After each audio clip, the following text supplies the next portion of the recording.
Okay, we'll start.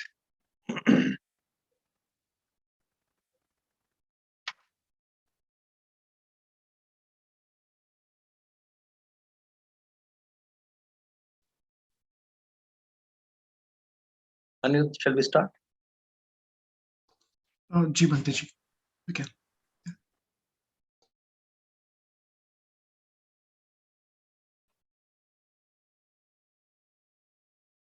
नमो तस्सा भगवतो अरहतो सम्मा संबुद्धस्सा।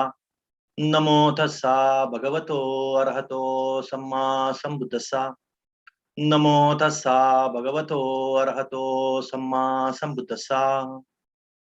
इतिपिसो भगवारहं सम्मा संबुद्धो विद्याचरण संपन्नो सुगतो लोकविदु अनुत्तरो पुरिसदम्म सारथि सत्ता देव मनुष्यानां बुद्धो भगवाति। नमो तस्स सम्मा संबुद्धस्सा। ये च बुद्धा अतीता च ये च बुद्धा अनागता पच्चुपन्ना च ये बुद्धा अहं वन्दामि सब्बदा। नत्ति मे शरणं अन्यं बुद्धो मे शरणं वरं ये तेन सच्चवज्जेन होतु मे जयमङ्गलम्। उत्तमङ्गेन वन्देऽहं पादपंसो वरोत्तमं। बुद्धेयो कलितो दोषो बुद्धो कमतु तं मम। बुद्धं यावनिब्बानपर्यन्तं शरणं गच्छामि।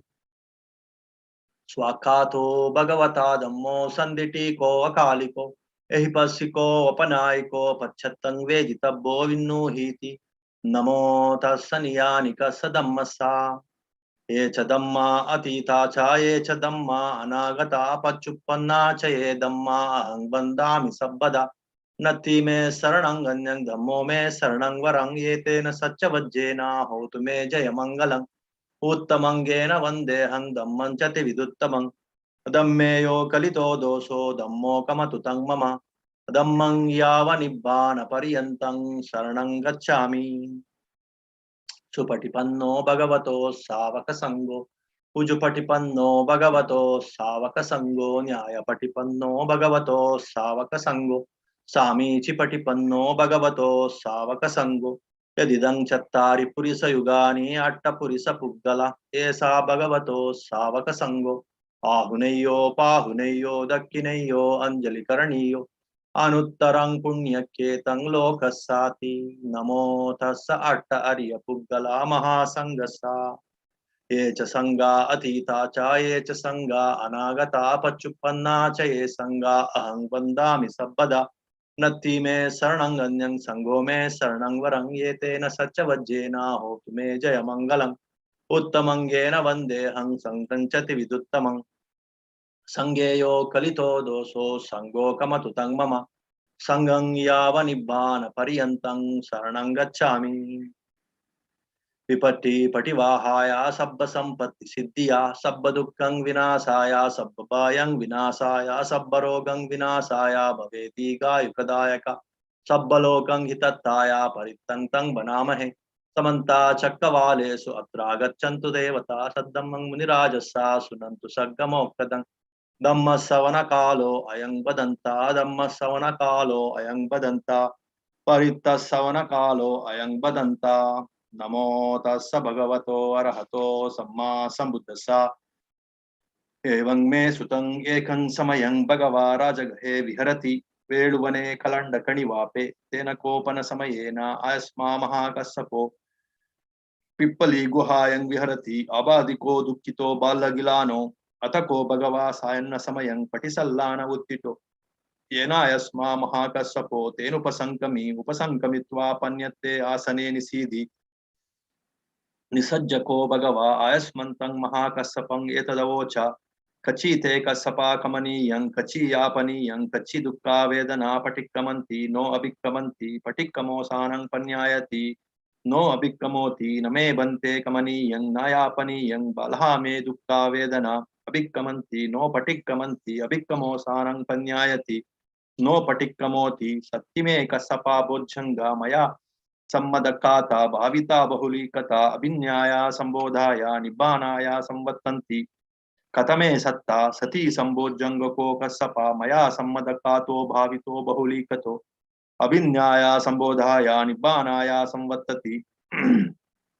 धम्म विचय संभोजंगो को कस्सपा मया सम्मतकातो भावितो बहुलीकतो अभिन्याया संबोधाया निब्बानाया संवर्तति वीर्य संभोजंगो को कस्सपा मया सम्मतकातो भावितो बहुलीकतो अभिन्याया संबोधाया निब्बानाया संवर्तति पीति संभोजंगो को कस्सपा मया सम्मतकातो भावितो बहुलीकतो अभिन्याया संबोधाया निब्बानाया संवर्तति पसद्धि संभोजंगो को कस्सपा मया सम्मदकातो भावितो बहुलीकतो अभिन्याया संबोधाया निपानाया संवर्तति समाधि संभोजंगो को कस्सपा मया सम्मदकातो भावितो बहुलीकतो अभिन्याया संबोधाया निपानाया संवर्तति उपेक्खा संभोजंगो को कस्सपा मया सम्मदकातो भावितो बहुलीकतो अभिन्याया संबोधाया निपानाया संवर्तति इमे को कस्सपा सत्तभोजंगा मया सम्मदकाता भाविता बहुलीकता अभिन्याया संबोधाया निब्बानाया संवर्तन्ति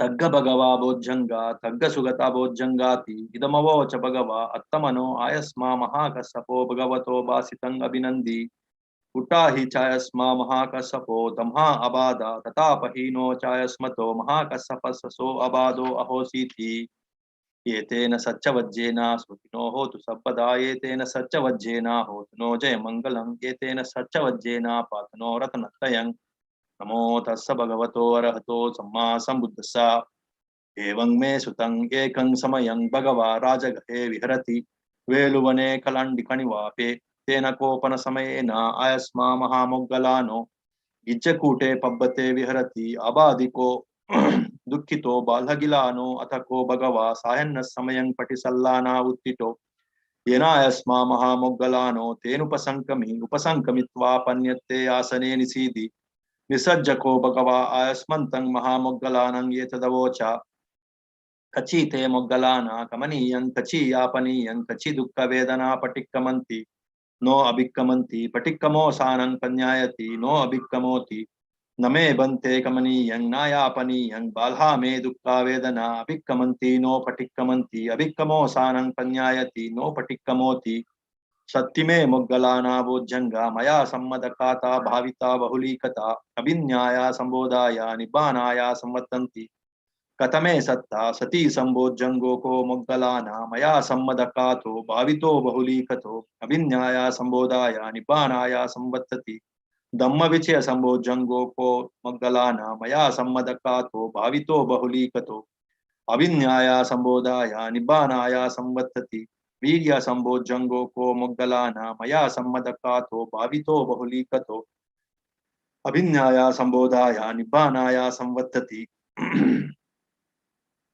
प्रीति संभोजंगो को मोग्गलाना मया सम्मदकातो भावितो बहुलीकतो अभिन्याया संबोधाया निब्बानाया संवर्तति पसद्धि संभोजंगो को मोग्गलाना मया सम्मदकातो भावितो बहुलीकतो अभिन्याया संबोधाया निब्बानाया संवर्तति समाधि संभोजंगो को मोग्गलाना मया सम्मदकातो भावितो बहुलीकतो अभिन्याया संबोधाया निब्बानाया संवर्तति उपेक्खा संभोजंगो को मोग्गलाना मया सम्मदकातो भावितो बहुलीकतो अभिन्याया संबोधाया निब्बानाया संवर्तति इमे को मोग्गलाना सत्तभोजंगा मया सम्मदकाता भाविता बहुलीकता अभिन्याया संबोधाया निब्बानाया संवर्तन्तीति तग्ग भगवा भोजंगा तग्ग सुगत भोजंगाति इदमवोच भगवा अत्तमनो आयस्मा महामोग्गलानो भगवतो भासितं अभिनंदी उटा हि चायस्मा महामोग्गलानो तम्ह अबादा तथापहीनो चायस्मतो महामोग्गलानस्सो अबादो अहोसीति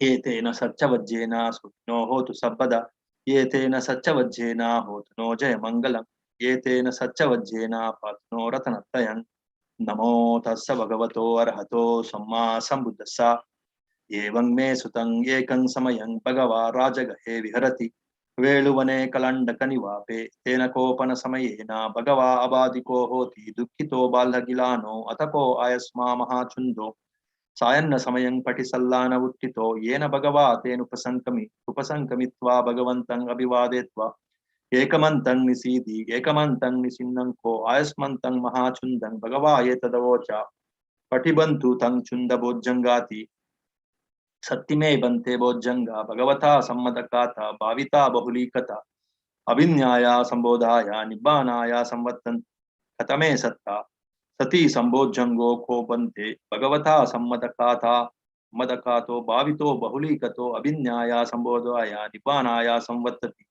Dhamma Vichya Sambodjango ko bante Bhagavata Sammadakato Bhavito Bahulikato Abhinyaya Sambodhaya Nibanaya Samvattati Virya Sambodjango ko bante Bhagavata Sammadakato Bhavito Bahulikato Abhinyaya Sambodhaya Nibanaya Samvattati Piti Sambodjango ko bante Bhagavata Sammadakato Bhavito Bahulikato Abhinyaya Sambodhaya Nibanaya Samvattati Passadi Sambodjango ko bante Bhagavata Sammadakato Bhavito Bahulikato Abhinyaya Sambodhaya Nibanaya Samvattati Samadhi Sambodjango ko bante Bhagavata Sammadakato Bhavito Bahulikato Abhinyaya Sambodhaya Nibanaya Samvattati Upeka Sambodjango ko bante Bhagavata Sammadakato Bhavito Bahulikato Abhinyaya Sambodhaya Nibanaya Samvattati Ime ko bante Sattabodjanga Bhagavata Sammadakata Bhavita Bahulikata Abhinyaya Sambodhaya Nibanaya Samvattanti Taggachunda Bodjanga Taggachunda Bodjangati Idamavo Chayasma Mahachundo Samanunyo Satta Ahosi Uttahi cha Bhagava Tamha Abada Tatapahino cha Bhagavato So Abado Ahositi Yetena Satchavajjena Sotino Hotu Sabbada Yetena Satchavajjena Hotino Jaya Mangalam Yetena Satchavajjena Patino Ratanatayam Sabityo Vivajjantu Sabbaro Govinasatu Mate Bhavatantarayo Sukhi Digaayuko Bhava Bhavatu Sabba Mangalam Rakkantu Sabba Devata Sabba Buddhanubhavena Sabba Dhammanubhavena Sabba Sanghanubhavena Sada Soti Bhavantu Te Imina Punya Kamena Mame Bala Samagamo Satang Samagamo Hotu Yavan Panapatya Idang Me Punya Kamang Asavakayang Vahang Hotu Sabba Dukka Pamutyatu Nibbana Sampachayo Hotu Sadhu, sadhu, sadhu. So today's this chanting is about what is called the Sambodjangas. What is the meaning of this Sambodjanga?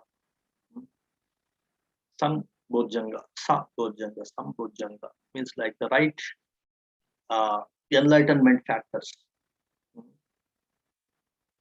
or the proper enlightenment factors, the core enlightenment factors. The factors means like the different conditions that you have to prepare yourself in the mind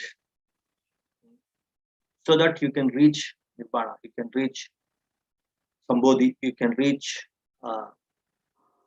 enlightenment. So Buddha talks about 37 factors of enlightenment.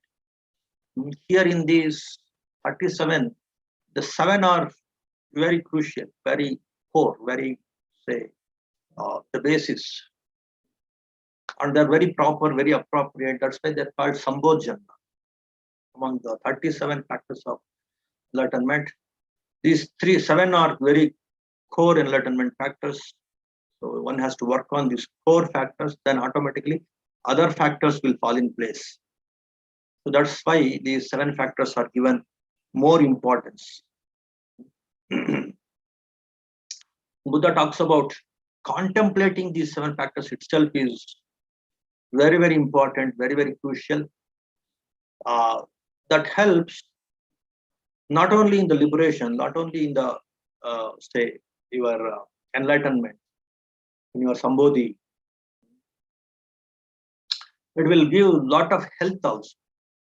That's why my point here is try to understand the relation between this aspiration to get enlightened, aspiration to become liberated.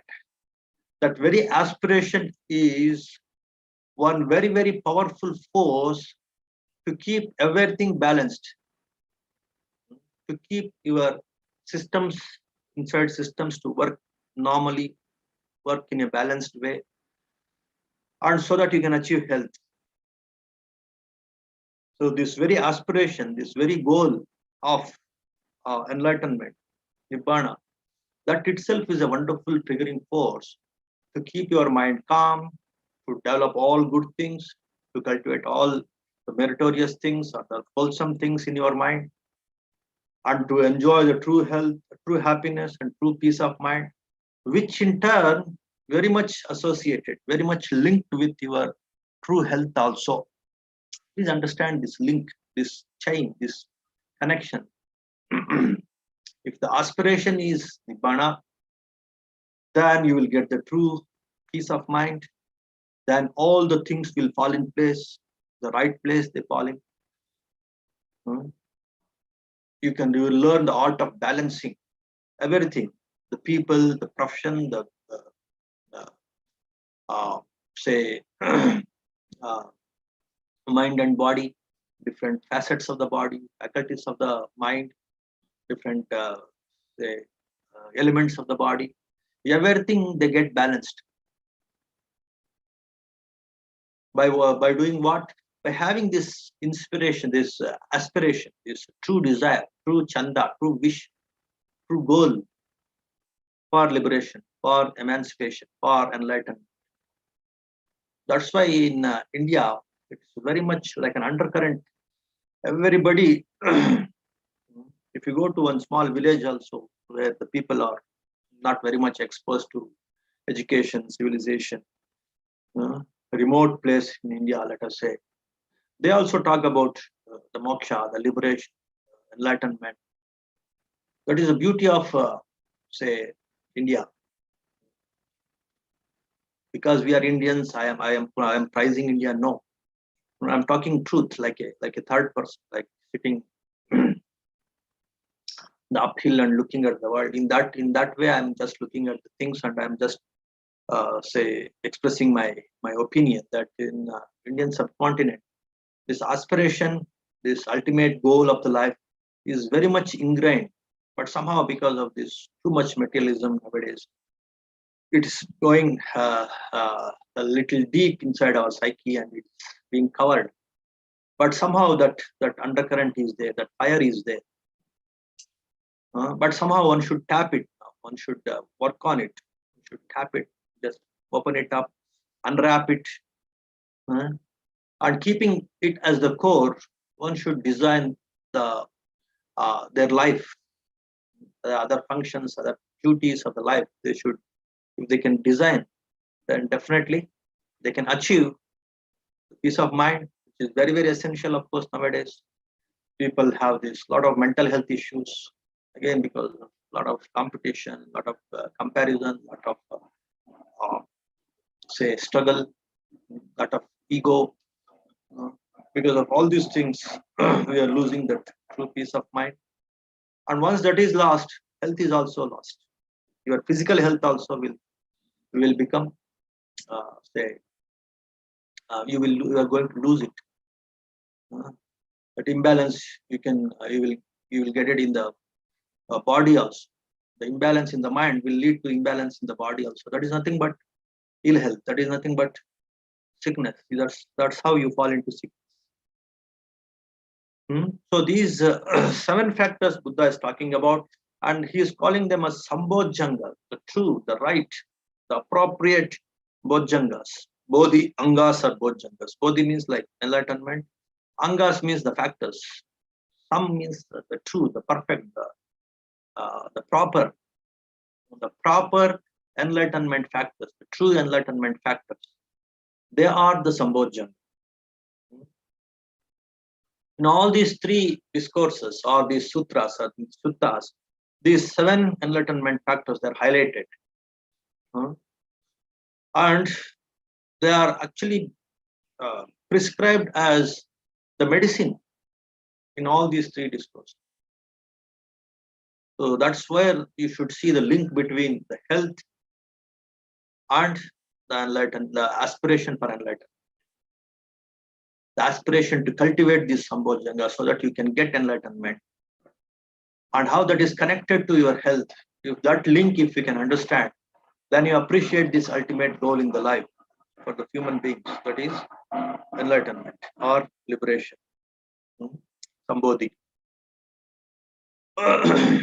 So the first incident here that we discussed, that we chanted now, is with regard to one great monk by name Mahakassapa. He is considered as say the father of uh,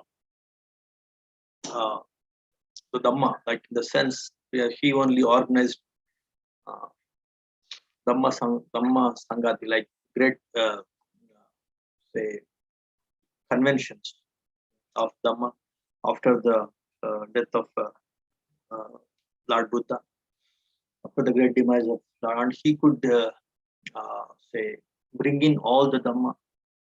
He could say pooling, and also he could preserve it in the form of say, of course those days it is through lineage. The different people were given the responsibility of protecting and safeguarding the different teachings of Buddha, and he is the responsible for. He chaired that convention. He was the president. Yeah, he chaired that convention, and he was very elderly person. He was senior to Buddha in age. He was very elderly, and because of him, the Dhamma has been safeguarded, protected, preserved for the future generations. So, such a renowned monk, and again, he and his wife. Of course, that story now there is no need to tell you because now we are focusing on this Sambodhi. Some other time we will see. So, this great monk, he fell sick, and Buddha inquired about his health through his chief attendant Ananda, and Venerable Ananda. He told Buddha that he is not feeling well.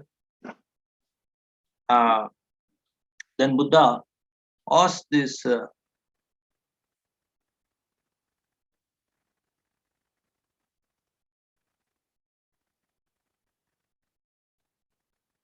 no, directly he inquires the health of Mahakassapa. So how are you feeling, and whether there is some improvement? But he told, no bante, name bante kamaniyang. No, there is no progress in my health. So I'm becoming more and more weak. Then Buddha says, whether you are contemplating these 7 Sambodjangas, whether you are contemplating these 7 factors of enlightenment. That way, when Buddha inquires, and again he asks, what are these 7 factors of enlightenment? Sati Sambodjanga Kokasapa. The first one is Sati, mindfulness. Whether you are contemplating this, if you contemplate this, then if you cultivate this, if you develop this, then you will get all, say, you will transcend this body, this attachment to body, this bondage to the body, you will transcend, and then you will get Sambodhi and you will get Nibbana. That way, you just contemplate, prize the beauty of this quality of what is called the mindfulness. That is, of course, the the core of all Buddha's teachings, or all Buddhist meditation techniques, or for that matter, the progress in spirituality is rooted in what is called this mindfulness. There is one Vagga, there is one chapter, one big chapter in Dhammapada, where different beautiful verses about this mindfulness is discussed. That also we will see today, because I want to highlight these 7 factors of enlightenment. Maybe in our future Dhamma talks also we will look into these 7 factors of enlightenment. At least these 1 or 2 important factors that definitely every one of you can understand. So those things, if you understand, if you appreciate, if you start prizing, if you start say contemplating those factors, then definitely you will also become healthy. That is the point. You will also become peaceful, and of course that inclination to practice this heedfulness or mindfulness, or that chanda, that wish to develop this mindfulness, that will grow if you repeatedly listen to this kind of inspiring words through these different discourses, through these different 3 sutras, and also some explanation about this heedfulness and mindfulness, Dhammapada. Then automatically the mind gets that repeated instructions about this heedfulness. The importance of this heedfulness is being understood by the mind, unknowingly you start working on it, then automatically, not only you start traveling or progressing towards the Nibbana, you will start getting health also. You'll start getting the true peace of mind, true happiness, and also you'll start getting the true health also. So that is the idea here. So with that intention, I just want to introduce these three discourses where uh, Buddha has highlighted the importance of these seven Sambodjangas, factors of enlightenment. First one is sati, mindfulness. Sati has two meanings. Sati comes from, or it's like the Sanskrit equivalent is smruti.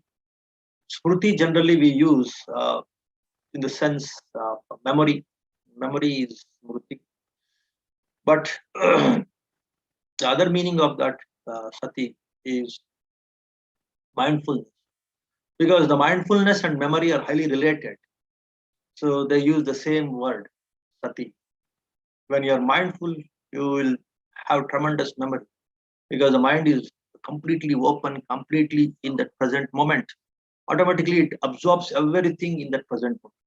It will sit inside your memory, sit inside your mind, and it will remain in your memory for a very long time. Very authoritatively, it will sit. So that is the beauty of mindfulness. That's why it's called sati, which means like both mindfulness and also memory.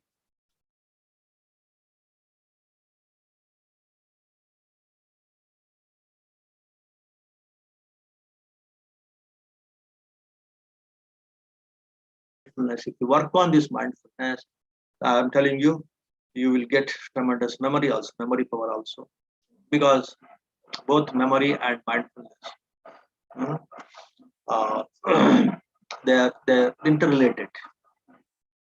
But they have the same name, sati, in Pali language. So in that way, mindfulness is like an engine for all these other sambodjangas also, and also other factors of enlightenment. So in all our meditation techniques, though we practice different meditations, uh, but somehow they are related to, they can be connected to mindfulness. They will increase your mindfulness. But there are so many hundreds of techniques where you directly work on mindfulness and develop your alertness, consciousness, awareness, heedfulness. All these things are different synonyms for this sati, mindfulness. So that if you contemplate, you keep on working on that, keep on contemplating and working on that, then it becomes a sambodjanga, core sambodjanga, and that will definitely help you to achieve health, peace of mind, and true happiness also. So this definitely everybody should understand, because people are struggling so much for the sake of health. Of course, many people, they have forgotten about the importance of liberation, enlightenment, but everyone need what is called this health, the true health. But unfortunately, they are stuck in so many wrong practices to achieve that health, and again they are falling into the trap of diseases. So to come out of that vicious cycle of sicknesses, diseases, one has to again work on the mind. One has to develop this sati, mindfulness. One has to contemplate the importance of mindfulness.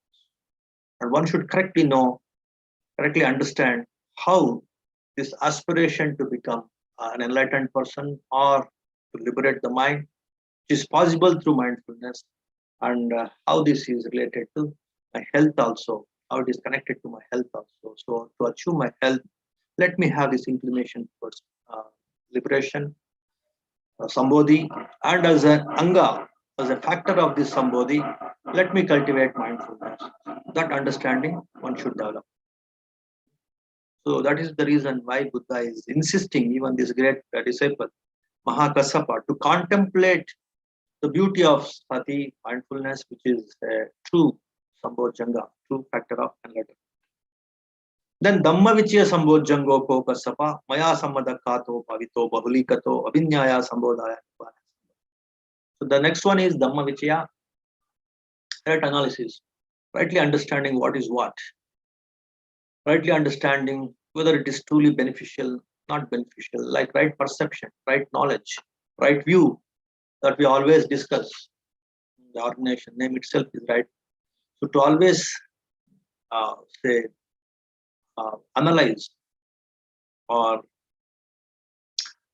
say uh, say correctly say, keep away the wrong things and cultivate the right things. The discrete nature, the discretion in the mind is very, very essential. Otherwise, if you say everything is one, everything is okay, then you get tapped into the wrong things, because mind by default it is always inclined towards the wrong things. If you don't have that awareness, alert, and also the true understanding, true analysis, true discretion in the mind of what is right, what is wrong, what is beneficial, what is not beneficial, then definitely one will fall into the trap of the wrong things, the unwholesome.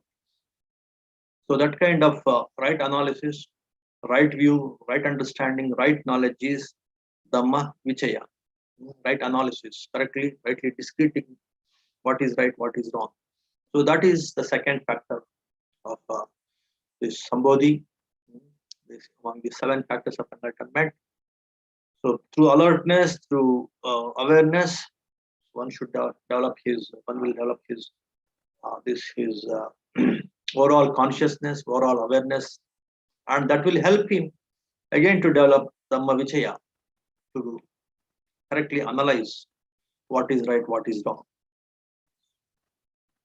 And after that, if you correctly know what is right, what is wrong, based on your heedfulness, based on your mindfulness, sati, then you start exerting your energy to work on what you want to achieve. You start working on your goal with a lot of energy and enthusiasm. That is what is virya. That is the third factor of enlightenment. Virya sambodhan. So that follows. With your awareness, your discretion will follow in the mind. Based on that correct discretion, correct understanding and awareness, then you start exerting your energy, will become, you'll put forth your efforts to achieve what you want to achieve.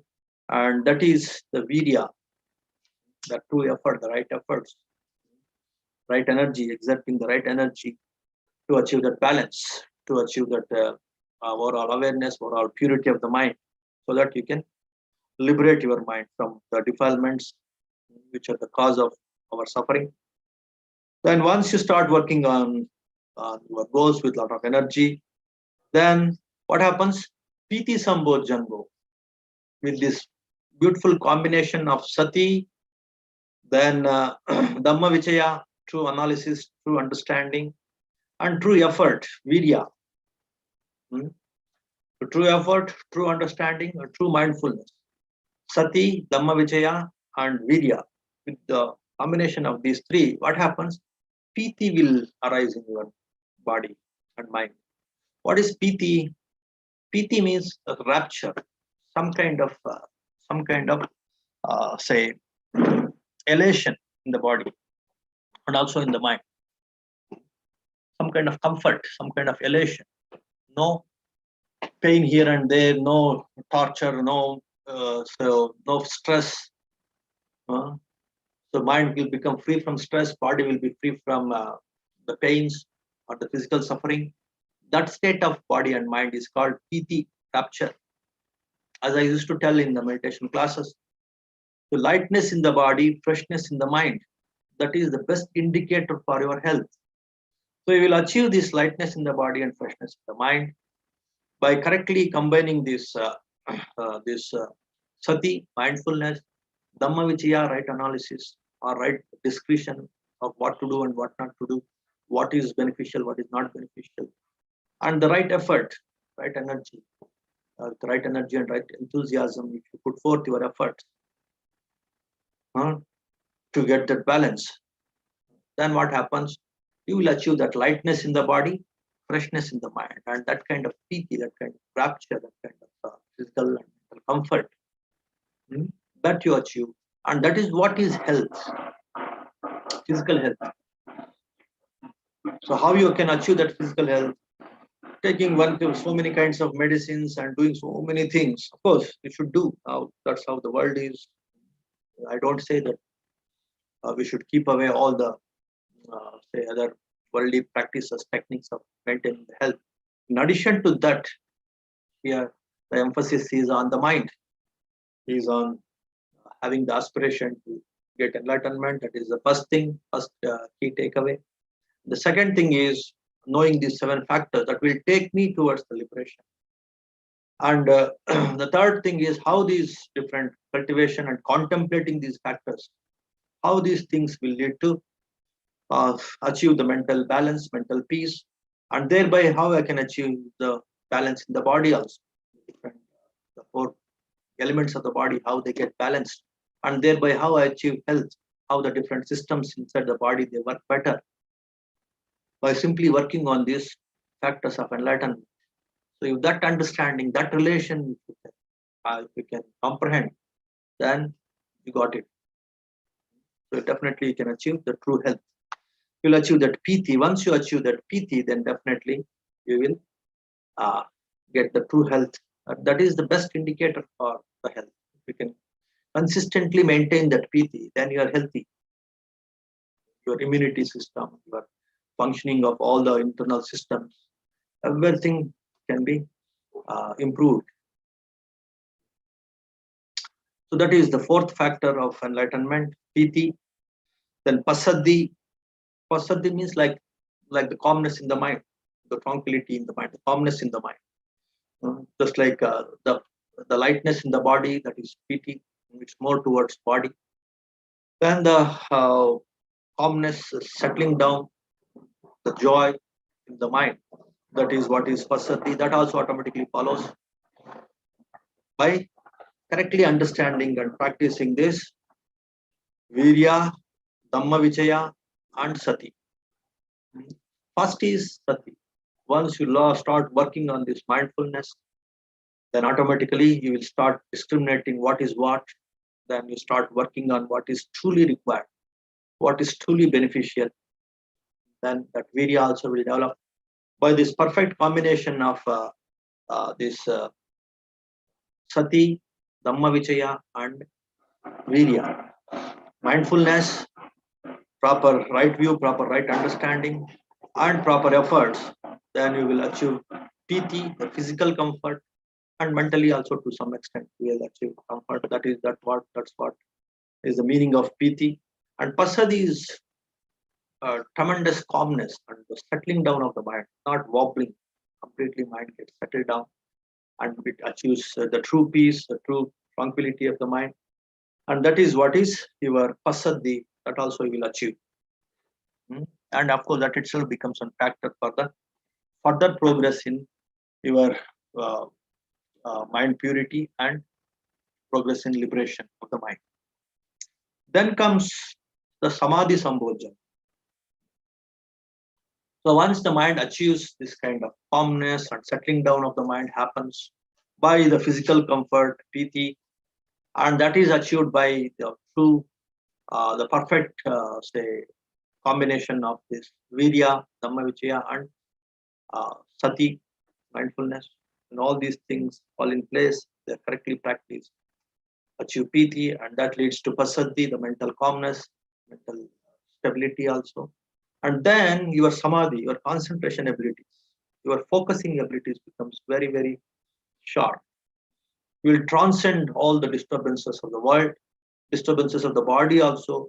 Then you work on the mind sense objects and you fix your mind on whatever mind sense object you work. Like maybe Anapana, the breath.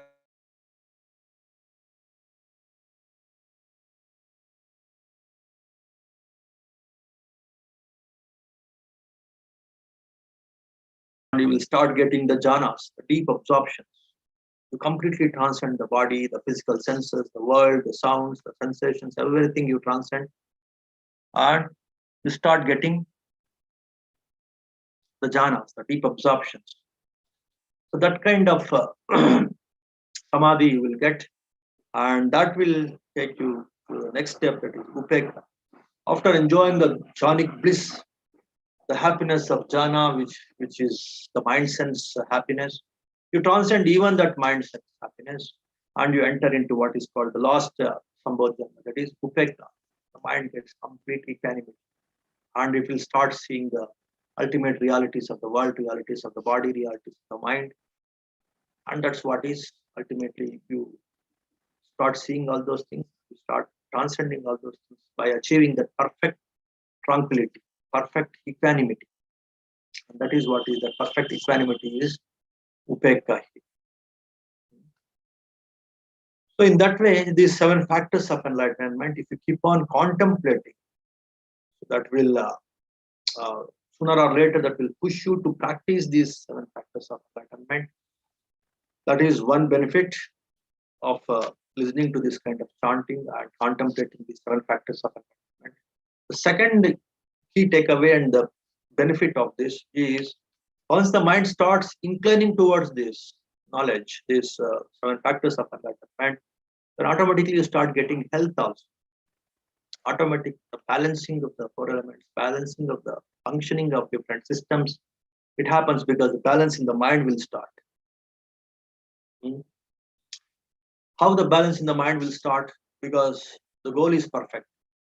You don't have distorted goals or some selfish or imbalanced goals. When the goal is balanced, the best balanced goal is your nibbana.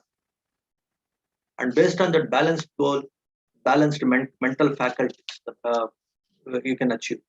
The balance in the mental faculties you will achieve. Once the balance in mental faculties is achieved, the balance in the physical faculties or the physical systems also will achieve. That's how they are connected.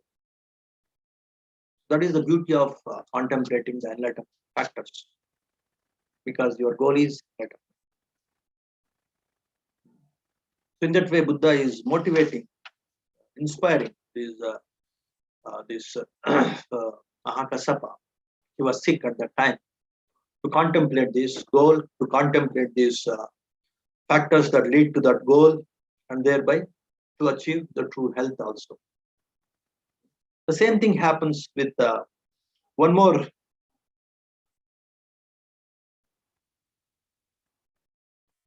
great disciple. His name is Mahamoggallana. He was also in Rajagaha, just like the Mahakasapa, Vijayakuta. So it's near Bodh Gaya or their partner. So there, when Mahamoggallana was there, he also fell sick, and the same situation. Buddha visited him and he asked him how he is feeling, and he answered that there is no progress. So then Buddha again inspires him with the importance of enlightenment, the goal of enlightenment in the mind, and also contemplating the prime factors that take you to enlightenment. These 7 prime factors: sati, dhammavichaya, vidya, piti, pasaddi, samadhi, upekka. The first 3 are very, very important, because that's where you have to work upon. The remaining 4, that's the consequence. It will follow. If you work on the first 3, the remaining 4 will follow. So first one among the 3 of this first 3 is sati. If you start working on becoming mindful, living in the present moment, that becomes your habit pattern. If you progress in that, if you cultivate that thoroughly, then Dhammavichaya, the right discretion, will start in your mind. You start understanding what is right, what is wrong, what will take me towards the true health, true peace of mind, liberation of the mind, what will take me towards the bondage, where I get trapped, the worldliness, how to escape from that. All that discretion, the right knowledge will start coming. You start contemplating, start getting, and then automatically you will start putting forth the efforts to achieve that right mindfulness, and that will take you to the piti, the physical comfort, pasaddi, the mind comfort, the mind shutting down of the mind, stability of the mind, and then samadhi, you can concentrate better if there are no disturbances from the body and the body senses and the world. If there are no disturbances, automatically concentration comes, samadhi comes, and that will definitely help you to develop the deep absorption and go deep inside the mind sense objects, and that will transcend the body. And once you become expert in entering into the mind sense, and again you develop some skillfulness, transcend even the mind sense, and you get upeka. You'll start looking at the things as they are. You'll start exploring the things as truly they are. The nature, the body, the mind, everything, you'll start looking at as they are. That's what ultimate liberation, ultimate enlightenment, ultimate knowledge you will get through that upeka, through that equanimity. So in that way, these 7 factors of enlightenment. So Buddha insists and encourages this Mahamoggallana also to practice that. So that not only he will fall in place to achieve the right goal, and also his body will support. His body become healthy. He will come out of his sickness, and it will support to achieve his perfect goal, the ultimate goal. So that is the idea of Buddha motivating these people to contemplate these 7 factors of enlightenment. Then comes this Mahachunda. Then what happens in this last situation? Buddha himself falls sick. When he himself falls sick, then he asked one of his disciples, Chunda, to contemplate loudly these 7 factors of enlightenment. So he was Samma Sambuddha. He used to motivate thousands of millions of beings to get enlightenment. When he fell sick, he himself started contemplating these 7 factors of enlightenment. See the beauty of these 7 factors of enlightenment. Even the Buddhas, they contemplate these 7 factors of enlightenment. So when they are sick, so in that way, please understand the importance of having this goal of enlightenment and these 7 factors that will take us to enlightenment. By comprehending, contemplating these 7 factors, if Buddha himself becomes healthy, why not the other people? Why not you and me? So with that understanding, we have to contemplate these 7 factors of enlightenment, and we should become more firm in our goal, in our conviction to work for this enlightenment, or let us say mind cultivation, mind purification. So in that way, again, these 7 factors are contemplated by this Mahachunda, one of the disciples of Buddha, and Buddha, after listening to it, he became happy. He also started more conviction in these 7 factors of enlightenment, and started appreciating the 7 factors of enlightenment. The importance. Not only it will help us to work for our enlightenment, it will help us to achieve true health also. That's what Buddha realized after listening to this Mahachunda Tera Bhojanga. So Mahachunda, he contemplated these 7 factors of enlightenment. So in that way, now we have understood about the importance of this 7 factors of enlightenment. The first one is mindfulness or heedfulness, sati, and in Dhammapada also, lot of appreciation.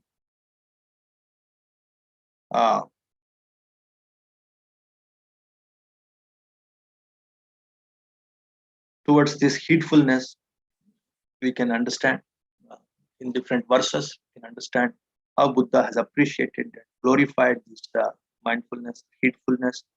And just I'll read out some of these verses. It will definitely inspire us to contemplate the importance of heedfulness and work for this heedfulness or mindfulness.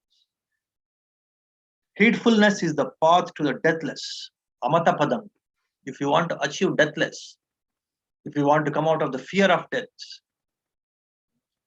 then you have to be mindful. There is no other shortcut. If you want to achieve deathless, that means Nibbana. If you want to achieve the ultimate liberation, Nibbana, where there is no repeated births and deaths once you reach Nibbana, to achieve that, definitely mindfulness is the path.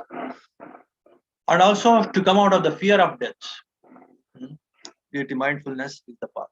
The suffering of birth and death, if you want to come out of it, mindfulness is the path. And also the fear of birth and death, if you want to come out of it, then again, mindfulness or heedfulness is the path. Heedlessness is the path to death. If you are not heedful, if you are simply reactive, if you are simply doing the things out of defilements, with a lot of greed, a lot of hatred and delusion, when the mind is overwhelmed with these defilements, when it is filled with these defilements, then you do everything unmindfully. Then you speak unmindfully, work unmindfully, even think unmindfully. Like animals, they don't know how to calm down their mind, how to look at the things with equanimous mind. So they simply out of greed, out of hatred, and out of delusion, they keep working, they keep doing the things. So that will become our nature if we don't develop heedfulness, and it will take us to repeated births and deaths with a lot of fear of death. We have to die again, we have to take birth again and again. This cycle, it will not leave us. We get trapped into this. So the main reason for this getting trapped in this cycle of births and deaths, this vicious cycle, is our heedlessness. If we are unaware, if we don't cultivate our mind to live in the present moment, that way, if we don't cultivate, then we will fall into the path of death, the path of repeated births and deaths. Hmm? The power of now. You might have heard of many people from other, say, other philosophers, other religious leaders also. They started appreciating the importance of mindfulness, and they started promoting the importance of now, the present moment, and to completely surrender to the present moment, live the present moment. That has been uh, learned and taken by so many other um, sects and people and philosophers and religions. So that is the importance of mindfulness. The heedful die not. The heedless are as if dead already. A heedful person die not. Definitely, he will live the life thoroughly, authoritatively, and sooner or later he will completely be freed. But the heedless people, they're simply like animals, as I told you. Though they live their life, it won't carry the true essence of living. It's like highly reactive way of living, blunt way of, or say, one animal way of living. So they they're they're say, though they are living, it's nothing but uh, the heedless are as if dead already. Their living has no sense. There is no meaning in their living. They're like dead people only. Those who are heedless. Clearly understanding this excellence of heedfulness, the wise exult therein and enjoy the resort of the noble ones. By clearly understanding, with clarity, the Dhamma Vichaya, that is what is highlighted here. By clearly understanding this excellence of heedfulness, by understanding the importance of heedfulness, mindfulness, the wise people, they strive, they exert themselves. They don't waste their time in doing some other nonsense things. They exert themselves to achieve more and more mindfulness, thereby to achieve the other factors of enlightenment. And then such people, they enjoy the resort of the noble ones. They will get the true piti, they will get the true pasadi, they will get the true samadhi, they will get the true pekka. Thoroughly understanding the proper Dhamma Vichaya analysis, analyzing the importance of mindfulness, they exert with a lot of virya, they work on mindfulness, and they will get physical comfort, piti, mental comfort and stability, pasadi, samadhi, deep concentrations they will get. They transcend the body, and then they will get upeka also. They will transcend the mind also, and they become aryas, noble ones. They will become noble ones. They start getting the glimpse of nibbana. Finally, they will get the complete nibbana. They will reach nibbana. In that way, here Buddha is prizing the importance of mindfulness. The wise ones, ever meditative and steadfastly persevering, alone experience Nibbana, the incomparable freedom from bondage.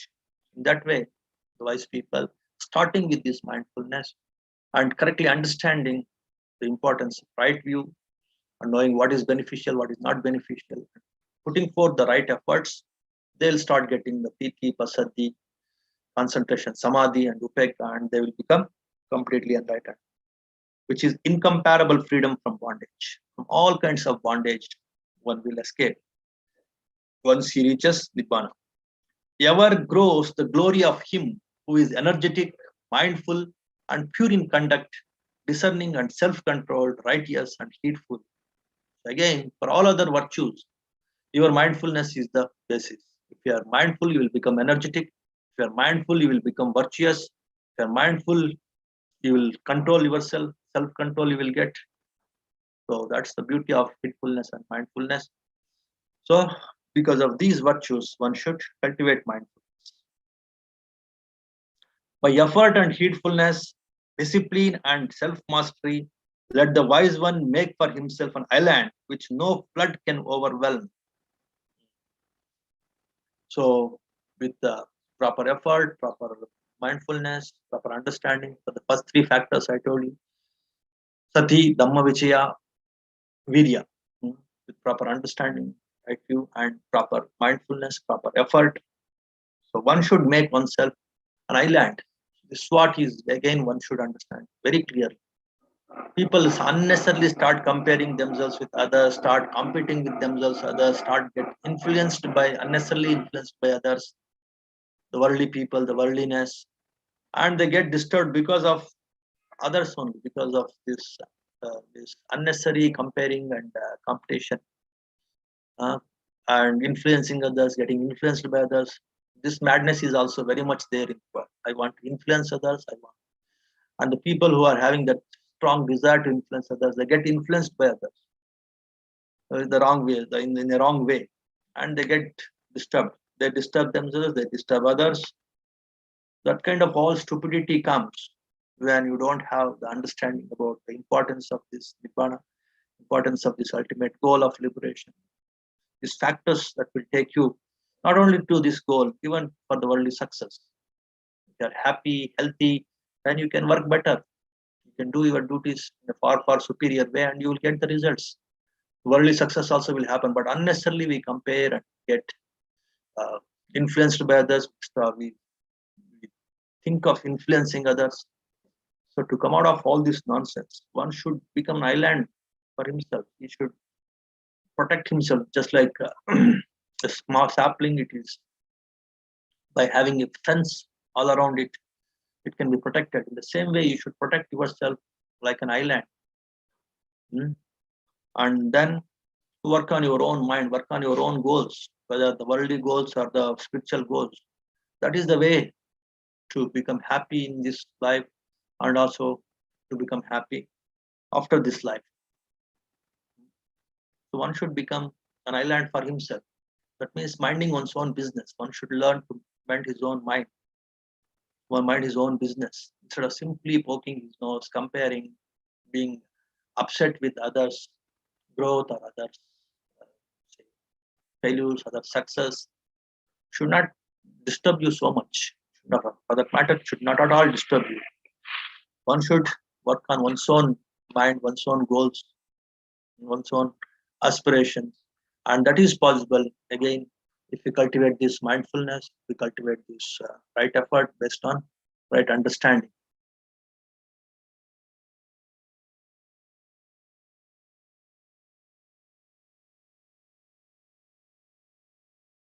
The foolish and ignorant indulge in heedlessness, but the wise one keeps his heedfulness as his best treasure. As the best treasure, Nidhi, he will always protect and safeguard this mindfulness as the best treasure, the wise person.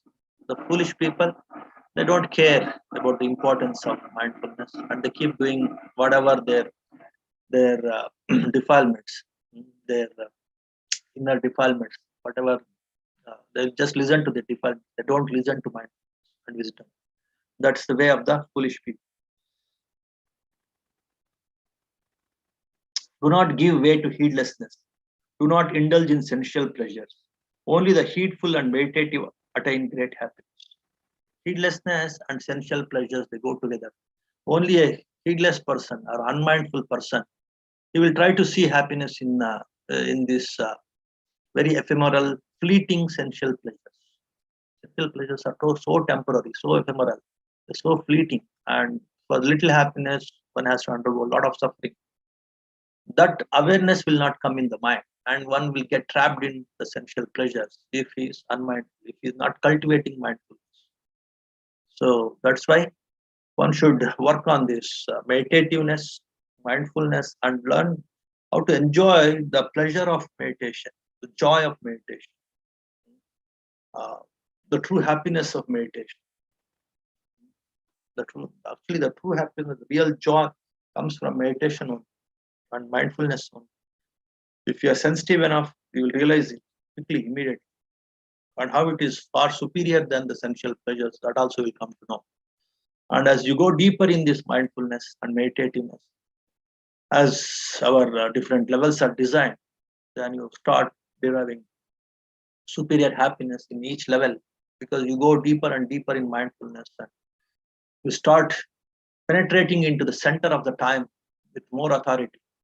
As you go and penetrating the center of the time, the present moment, the more happy you become, the more liberated you become. And that's where the deepest, the most central point in the present moment is your Nibbana. Nibbana is not there uh, in future or in the past. It is in the very present moment. That too at the core of the present moment, it is there. So if you start practicing mindfulness, the presence of mind, and if you keep progressing in that, then automatically you can hit that the deepest, the core present moment, which is nothing but your Nibbana. So in that way, the happiness also lies in the present moment.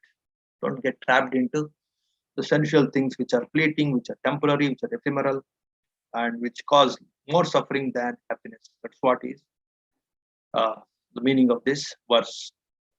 Just as one upon the summit of a mountain befolds the groundlings, even so when the wise man casts away heedlessness by heedfulness and ascends the higher tower of wisdom, this sorrowless sage befolds the sorrowing and foolish multitude.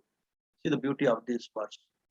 If you keep progressing in this mindfulness, and once you achieve some level, some degree of mindfulness, then you will see the people, the other people who are indulged in all these worldly things, essential things, and getting trapped in a lot of suffering. They look very, very menial, very, very small, as if they look a person who is standing, say, the top of a mountain, who looks at the people and the groundlings. So this wise man also looks at the people who are indulged in these uh, cheap, sensual things.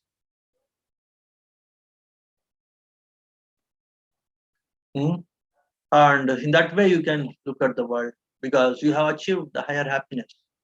The people who are trapped in this menial happiness, they look like we will become more sympathetic towards them, more compassionate towards them. That's how the wise people, they look at the world. So to achieve that kind of wisdom and maturity and that growth, you should develop mindfulness. Heedful among the heedless, wide awake among the sleepy, the wise man advances like a swift horse leaving behind a big jade. Heedful men, always they advance. They always remain alert.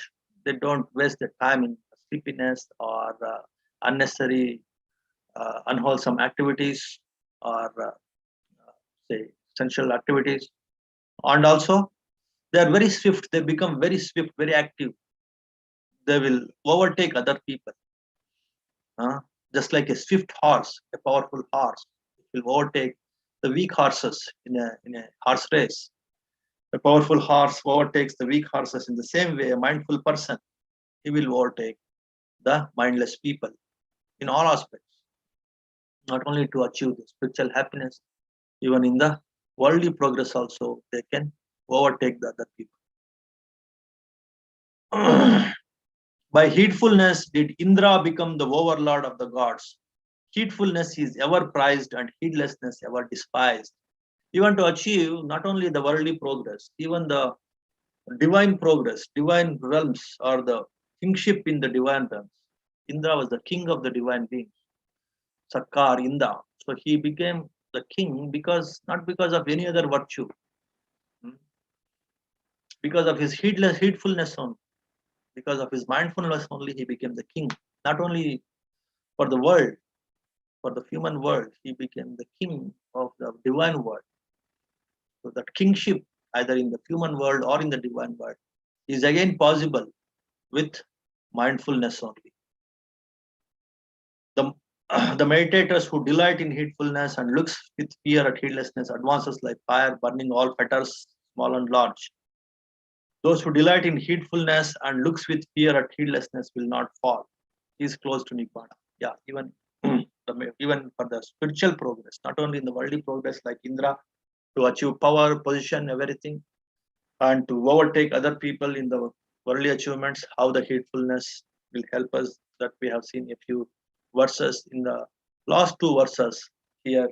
Buddha is emphasizing the spiritual progress also. He can destroy all the defilements of the mind. He can achieve the purity again with mindfulness only, and he can reach Nibbana. He can hit Nibbana again with mindfulness, sati one. Because the sati is the first sati sambodjan, is the first sambodjan, like an engine. It will take all other enlightenment factors like Dhamma Vichaya, like Virya, like Piti, Pasadi, Samadhi, Upekka. Dhamma Vichaya means right understanding, right view. Virya, right effort, right enthusiasm, right confidence.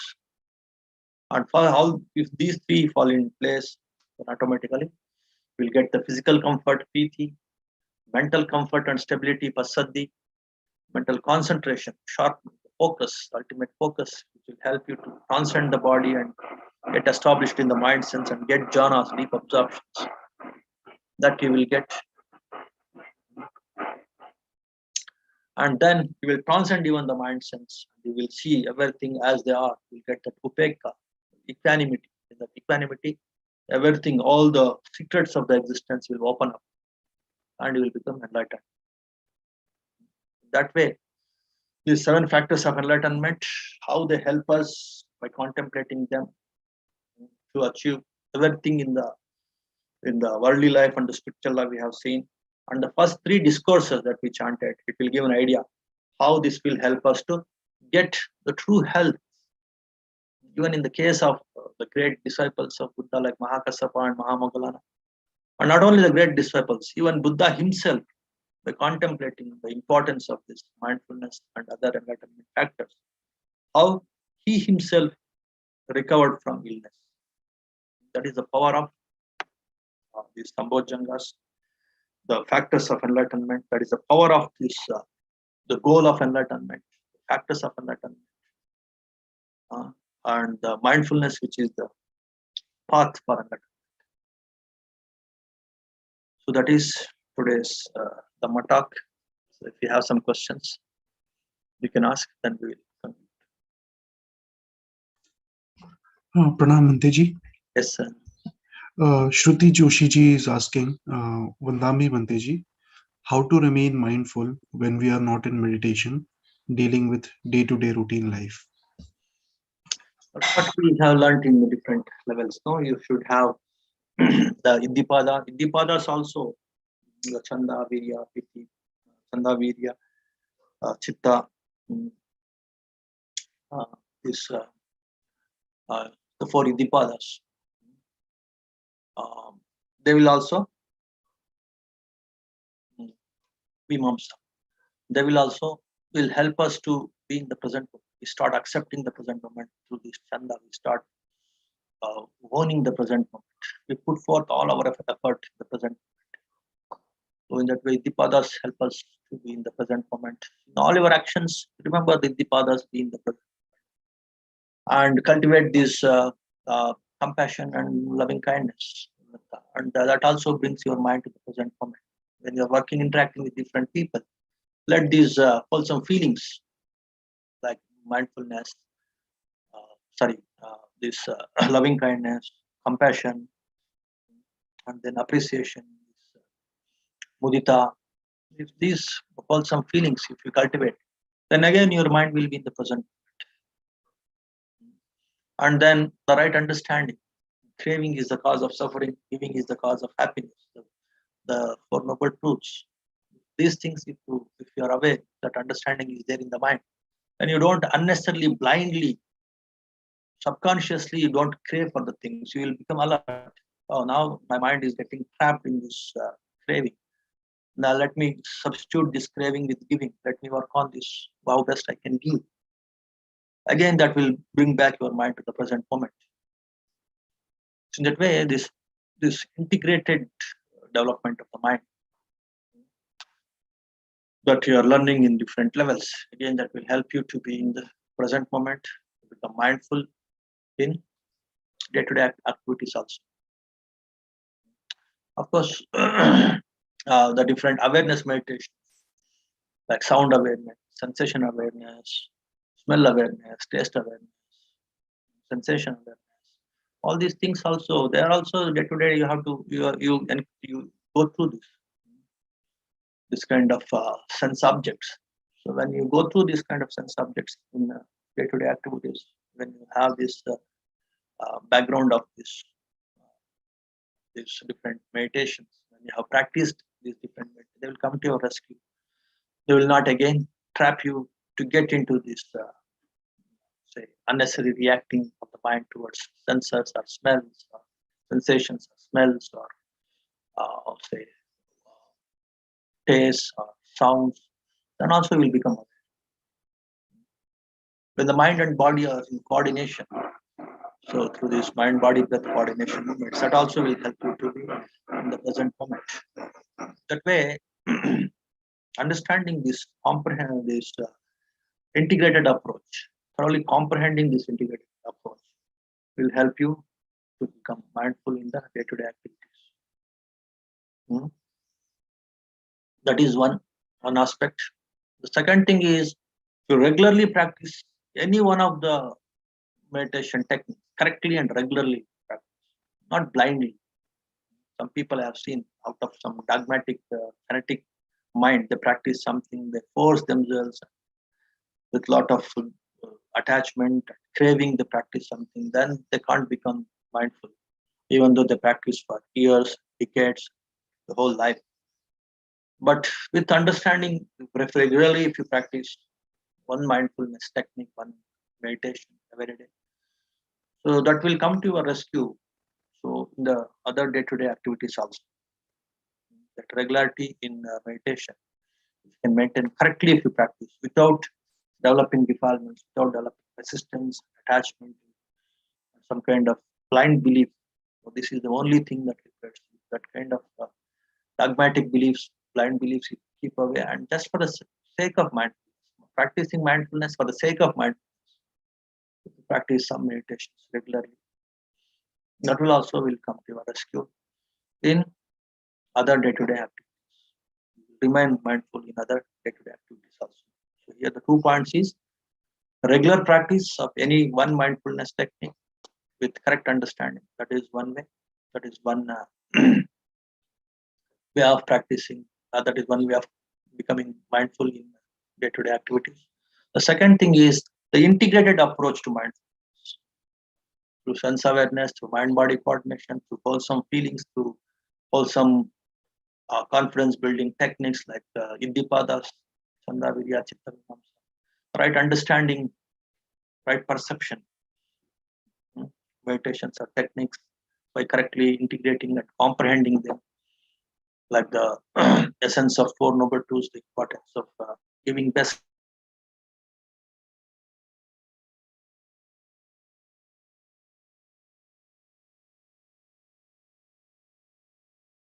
Let go and accept the present moment, and to give our best to the present. So that kind of understanding will come with this integrated approach. Again, that will come to our rescue uh, in becoming mindful in all other day-to-day activities also. Pranam Bhante ji. Vikas Patel ji is asking, please differentiate Memansa, Vichikicha, and Dhamma. Sorry, please differentiate Please Vichikicha and differentiate Memansa, Vichikicha, and Dhamma. I hope I have pronounced it properly. I got it. Yeah. So Vichikicha, Dhamma Vichaya, and Vimamsa, right? Ji Bhante ji. Vichikicha, it will not come under this group. Vichikicha is doubt. So there is no scope for doubt and so right understanding. It's opposite actually. Just leave aside this Vichikicha doubt. Then coming to this point of Dhamma Vichaya and Vimamsa. Actually, Dhamma Vichaya, Vimamsa, Panya, right view, Samadhi, they are one and the same. They go together. The right discretion. So we use these different terms in different to emphasize, like say, right view. Every day-to-day life also we should know what is right, what is wrong, what is meritorious action, what is not meritorious action, what is suffering, what is happiness. That discretion in every day-to-day life, if we use it, then it becomes right view, Samadhi. If we use it in say at the level of say deep meditation, when you reach say some deep absorption or just before deep absorption, then some kind of doubts will come, some kind of disturbance in the mind will come, vichikicha will come as an opposite factor of this right view. Then when you start keeping aside, that takes us to the bondage, and then work on those things which will help us to become more free at a deeper level. When you're at the meditation level, when you're experiencing what to avoid, what not to avoid, what to develop, what not to develop, that kind of discretion at the meditation level, if you're experiencing, that becomes Dhamma Vichaya. Vimamsa in your specific actions, goal-oriented actions. If you are contemplating why this failure, why I could not succeed, that way, if you start differentiating, start analyzing at the level of actions based on your goal, why success, why failure. That way, if you start analyzing the things for your success, for your failure, then it becomes Vimamsa.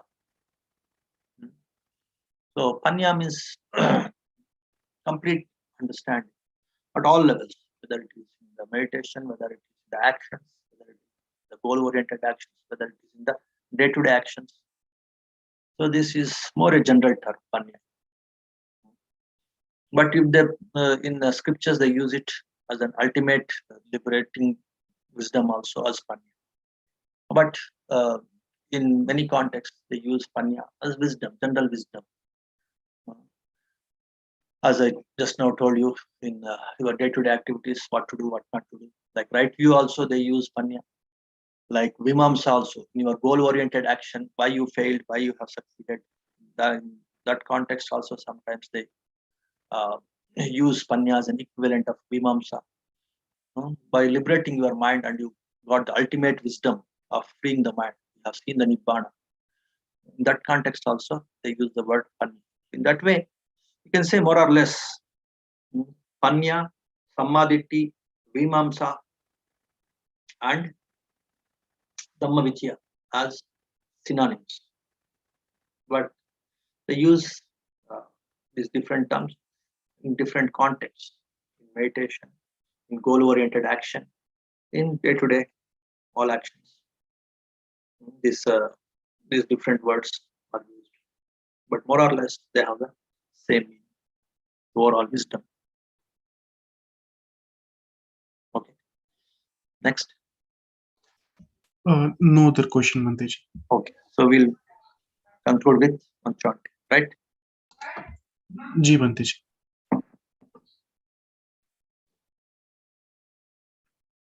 Namo tassa bhagavato arhato samma sambuddhassa bhavatu sabba mangalang rakkantu sabba devata sabba buddhanubhavena sabba dhammanubhavena sabba sanghanubhavena sada sotti bhavantu te sukhi bhaveyan nidduko Ahang nicha ahang viya idacha me sukhi hontu majjata tavedino imam hi gammante dhamme satta hontu sukhi sada tato parancharajyesu chakkavale sujantano.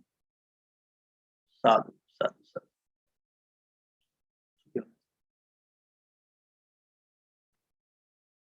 May all of you be happy and peaceful. May all beings also be happy.